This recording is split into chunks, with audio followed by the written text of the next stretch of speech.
Caríssimos irmãos, caríssimas irmãs, vamos iniciar a nossa mensagem de hoje, elevando os nossos pensamentos ao Pai Celestial, rogando, Pai, em nome de Jesus, o nosso venerando Mestre, para que possamos, unidos em pensamento, emitirmos as nossas vibrações em favor daqueles irmãos que necessitam. Abençoa-nos, ó Pai, derramando sobre a humanidade as vossas bênçãos de amor e de luz. Ampara os nossos irmãos em aflição, aqueles que estão passando pela provação e não suportando o momento, voltando à pátria espiritual, que sejam amparados na espiritualidade. Ampara também os familiares dos que partem, para que sejam conformados e entendam com resignação o momento em que vivemos. Ampara as equipes assistenciais, todos, Pai, todos empenhados na cura, no socorro dos nossos irmãos aflitos, que eles possam ter forças para suportar a batalha.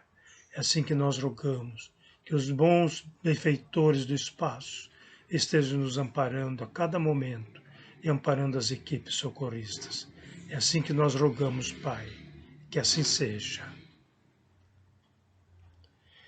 Caríssimas irmãs, caríssimos irmãos, inicio a minha fala informando aos irmãos que a partir de hoje, dia 26, nós estamos retornando às reuniões públicas no Centro Espírita Caminho da Verdade. É verdade também que, ainda com a observação das orientações sanitárias, com o uso da máscara, do álcool em gel, do distanciamento nos nossos assentos, mas já felizes por podermos contemplar os nossos irmãos, olhando nos olhos, emitindo os nossos eflúvios de amor e recebendo a emanação de amor e fraternal de cada um.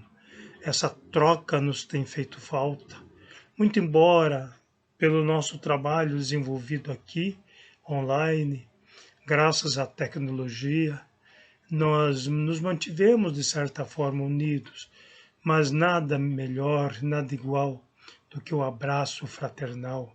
Embora não possamos ainda dar esse abraço físico, mas pelo menos na proximidade, trocando as nossas energias positivas.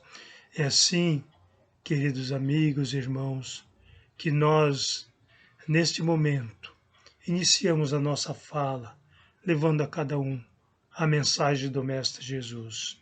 Hoje o capítulo é Bem-aventurados os misericordiosos. É o capítulo 10 do Evangelho segundo o Espiritismo. E, então Jesus, falando com seus discípulos no Sermão do Monte, dando a todos nós a sua mensagem, porque elas ressoam nos séculos, e fazendo com que nós tenhamos um elemento para seguirmos a nossa jornada e nos redimirmos espiritualmente. Então ele diz assim no Sermão do Monte: Bem-aventurados os misericordiosos, porque alcançarão misericórdia. Depois ele fala, já um tanto à frente: Se perdoardes aos homens as ofensas que vos fazem, também vosso Pai Celestial vos perdoará os vossos pecados. Mas se não perdoardes aos homens, tampouco vosso Pai vos perdoará os vossos pecados. Então nós vamos ver esses dois textos em Mateus capítulo 7 e Mateus primeiro 5, versículo 7, depois Mateus no 6, versículos de 14 a 16. Então vejamos, queridos amigos e irmãos, bem-aventurados os misericordiosos, porque alcançarão misericórdia. Não é a lei da compensação. A gente, quando começa a ler o Sermão do Monte, sobretudo na parte das bem-aventuranças, nós pensamos que cada bem-aventurança ou cada atitude nossa, nós teremos em troca uma compensação. Se analisarmos mais profundamente, não é exatamente isso.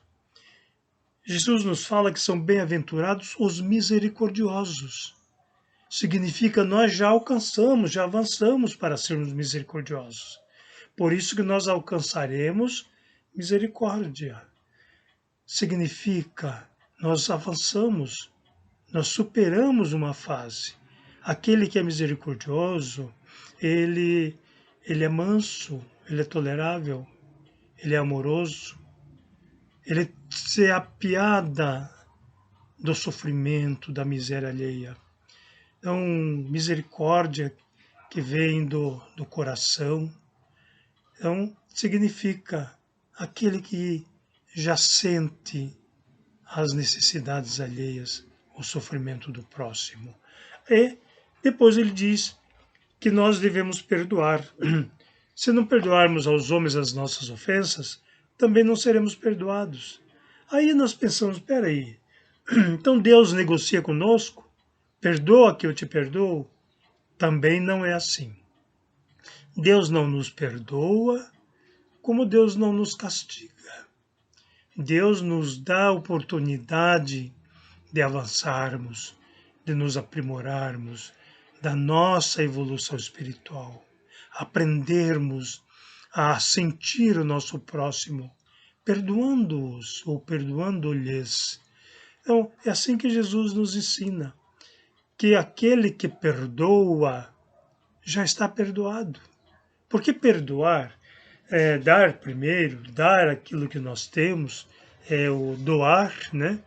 Então, ele está tirando de dentro de si as queixas que ele trazia, aquilo que o sufocava, que o maltratava, aquele que odeia, sofre, aquele que tem queixa, vive matutando sempre, fulano me fez mal, ciclano fez aquilo, não devia fazer. E afinal, é ele que sofre, somos nós que sofremos. Então, nós teremos, para melhorarmos, tirar isso de dentro de nós, aliviarmos a alma. Isso significa perdoar. E então, aquele que perdoa significa estar tirando dentro de si o que o maltrata. Está entendendo o seu próximo. Com toda certeza ele só falou aquilo porque ele não pensou direito. Ele só me fez mal porque ainda não tem conhecimento do bem.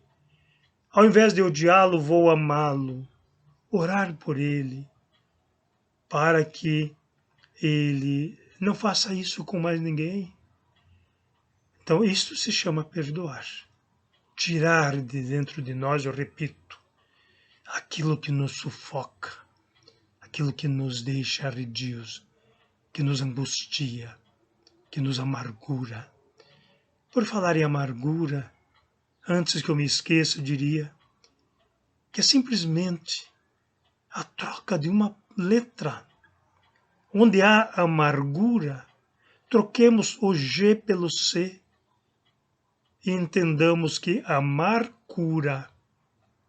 Então, quando nós amamos, nós estamos procedendo à nossa cura espiritual. Isto significa amar. Isso significa estar bem espiritualmente. Então, quando nós perdoamos, quando nós eliminamos da nossa mente aquilo que nos martirizava, nós estamos nos curando espiritualmente. Aí segue o texto, diz assim, se teu irmão pecar contra ti, vai e corrige-te entre ti e ele somente. Se te ouvir, ganhado terás a teu irmão. Então, chegando-se Pedro a ele, perguntou, Senhor, quantas vezes poderá pecar meu irmão contra mim, para que eu lhe perdoe? Será até 7 vezes? E Jesus respondeu: não te digo que até 7 vezes, mas que até 70 vezes 7 vezes. Mateus capítulo 18, versículo 15, 21 e 22. Prestemos bem atenção nesse texto. Até quantas vezes eu devo perdoar? Sempre Pedro questionando. Por mais que nós pensemos que ele vivia instigando a Jesus, ele era um instrumento para o ensinamento do Mestre a todos nós. Se ele não fizesse essas perguntas, não haveriam as respostas educativas. Então Jesus se valia dos questionamentos para deixar a sua lição, sempre a lição de amor, para que nós, em a aplicando, nos resgatemos espiritualmente. Então Jesus disse: não, Pedro, não só 7 vezes, mas 70 vezes 7 vezes. Então, vejamos bem. 70 vezes 7 daria 490 vezes. Mas, na verdade, Jesus quis dizer perdoar sempre. Então, há uma referência, eu não me recordo agora onde está no Antigo Testamento, mas até porque me ocorreu nesse instante e por isso não consultei, mas há uma referência, né, ou uma atribuição a esse texto de que no Antigo Testamento havia determinado momento que certas pessoas, pelo ato praticado, seriam castigados 70 vezes, 7 vezes. E Jesus então nos fala na contrapartida do perdão. 70 vezes, 7 vezes o perdão. Perdoar sempre.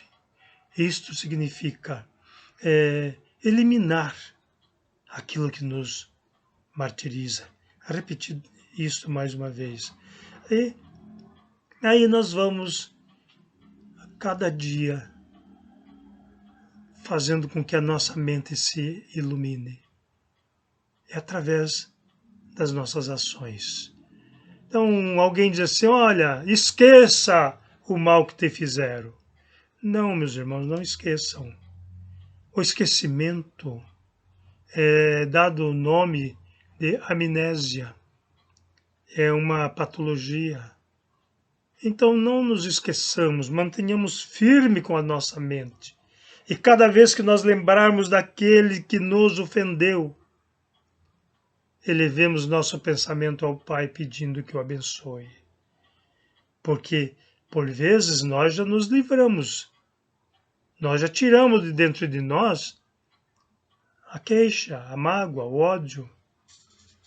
Mas talvez a pessoa ainda não tenha se encontrado com a verdade, com o bem. Ainda necessita das nossas vibrações de amor. Por isso, não nos esqueçamos. Apenas pensemos positivamente. Imitamos o nosso amor.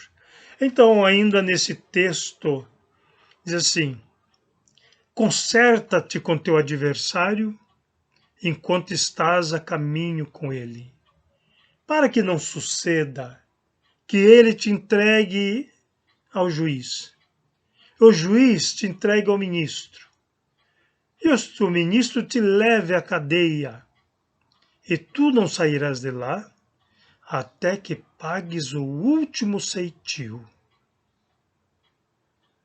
Vejamos, aqueles que pregam a condenação eterna, o dia do juízo final, o aparato de Jesus vindo, separando bons de maus, mandando os bons para o céu, os maus para os infernos. Não, isto é apenas uma alegoria. O que vale é o ensinamento de Jesus, quando ele nos fala que nós pagaremos as nossas dívidas, centavo por centavo, até o último ceitil, ou se quisermos na nossa linguagem atual, centavo. Só assim, tirando todas as nossas dívidas, é que nós teremos resgatado os nossos débitos e alcançado a convivência dos justos. Então, essa cadeia que Jesus nos fala, nós podemos entender o corpo físico. Nós estamos aprisionados na matéria. Enquanto nós tivermos a necessidade da reencarnação, significa que nós ainda temos débitos a saldar. É uma caminhada lenta, mas aquele que conhece Jesus, aquele que se encontra com as verdades do Evangelho do Mestre Jesus, este fará a sua caminhada com mais força, esperançoso, carregando ao amor. Então, como é nos reconciliarmos com o adversário? Termos a humildade do reconhecimento, irmos até ele. Meu irmão, outro dia houve uma certa desavença, um desentendimento entre nós. Talvez eu estivesse errado, você estivesse observado por essa parte, entendido que eu lhe fiz mal. Então eu te peço perdão, te peço desculpas. Entre eu e ele apenas, só nós dois, sem plateia. Então, aí nós vamos fazendo a nossa parte. De repente, a pessoa aguardava por esse momento. Abre os braços e diz, meu amigo, eu não tenho mágoa de você, maravilha, nos abraçamos. Então eu terei resgatado essa incompreensão, essa dívida. Então vejamos que isto é misericórdia. E a cada momento nós vamos avançando. Há um momento também que Jesus nos deixa a seguinte mensagem. Quando fordes orar ou levar a sua oferenda ao altar, e ao fazer a tua oferenda, lembrares que tem uma dívida com alguém, deixa a oferenda e vai consertar-te com teu adversário. Porque se assim fizerdes, terás ganhado um irmão. Depois da reconciliação, volta e faça a tua oferenda. À época de Jesus havia as oferendas materiais. Hoje, no momento, ou na era do Espírito, essa oferenda nós podemos entender como a oração. Aquele que vai orar no nosso aposento, na nossa casa, isto falando fisicamente, ou no nosso aposento espiritual, que é o recolhimento.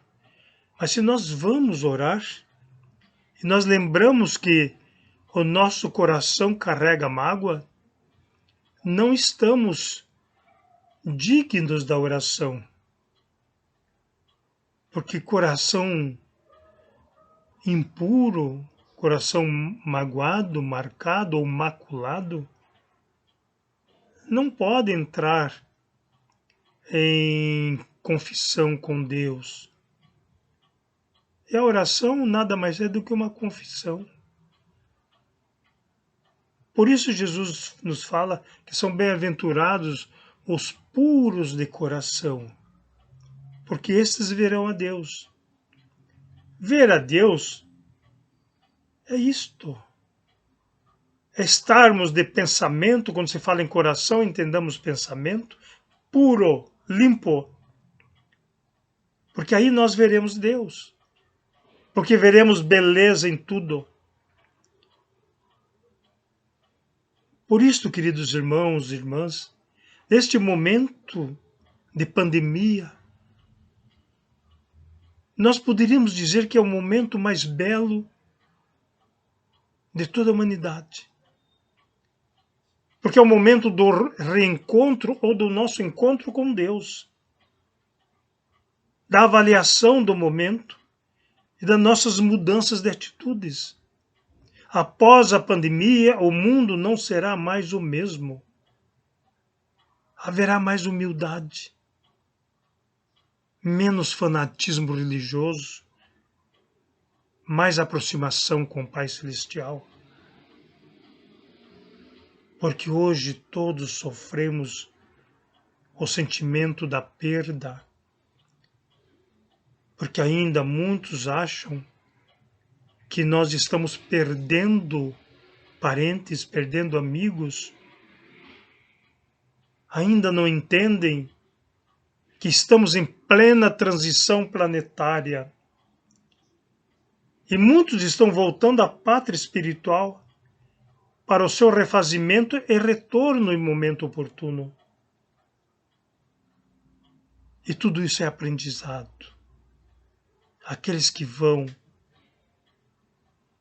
que levem as nossas vibrações de amor. E nós, aqueles que ficam, que tomem consciência do seu papel na sociedade em que vive. Aí nós ficamos analisando, então, o que é a misericórdia. E nós poderíamos falar com breves palavras. É hoje o acolhimento daqueles que estão necessitados. É a mensagem de amor que nós possamos levar àqueles que estão em sofrimentos, estão atormentados, aflitos. Aqueles que não se conformam porque o seu bem-amado partiu, porque o seu filho querido, amado, não suportou esse vírus. Então, esses devem receber a nossa misericórdia, que são as nossas orações, as nossas vibrações de amor. Então, refletindo sobre essas coisas, é que nós vamos aprendendo a perdoar. Havia dois irmãos que trabalhavam juntos, semeavam juntos, colhiam juntos, se amavam. Mas um dia no seu trabalho surgiu algum assunto e eles discordaram do assunto, do tratado. E isto evoluiu, passou-se a uma contenda, da contenda uma inimizade e tornou-se uma inimizade imortal, ou melhor dizendo, uma inimizade mortal. Não podiam mais nem se olhar. Então, o tempo passou. Numa manhã, alguém bateu à porta do irmão mais velho. Ele foi atender e era um senhor com uma maleta de carpinteiro. Ele disse logo: "Eu sou carpinteiro. Estou procurando serviço. O senhor tem algo para mim?" Ele de pronto disse: "Sim, tenho. Vem cá." O homem o seguiu. Falou: "Você está vendo este monte de madeira?" "Sim, estou." "Muito bem. Você está vendo aquela casa do outro lado do rio?" "Sim, estou." "Muito bem.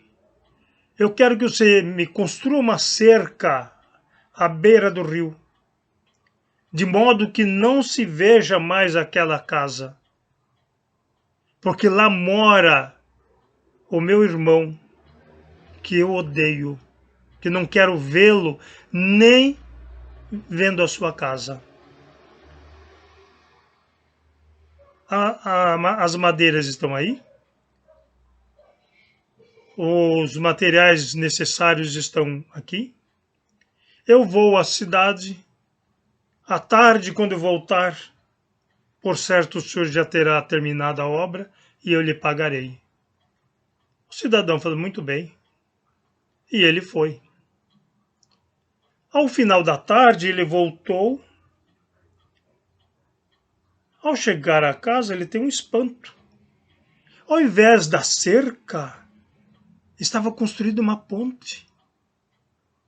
Ele se enfureceu, foi de encontro ao cidadão, e aí a diferença do ir de encontro com ir ao encontro.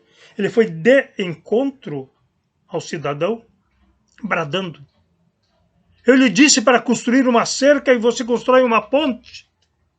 E nesse momento que ele chega à cabeceira da ponte, ele olha do outro lado, o irmão está lá do outro lado da ponte. E quando o irmão mais jovem o vê, abre os braços e vem na sua direção. E ele não se contém. Também vai na direção do irmão. E aí então que ocorre ir ao encontro do irmão. E no meio da ponte eles se abraçam. E ali eles permanecem por algum tempo. De repente ele lembra do carpinteiro que ele teria que pagar. E ele olha para trás e vê que o carpinteiro está indo embora com a sua maleta. Diz, meu senhor, por favor, eu preciso pagar. Diz, não precisa. Eu tenho outras pontes para construir. Queridas irmãs e irmãos, não sejamos construtores de cercas, mas construtores de pontes, para que possamos unir as pessoas e nos unirmos a elas quando alguma diferença existe entre nós. É assim que nós avançaremos, queridas irmãs e queridos irmãos. Que neste momento Deus nos abençoe e nos ampare. Que Jesus esteja sempre conosco.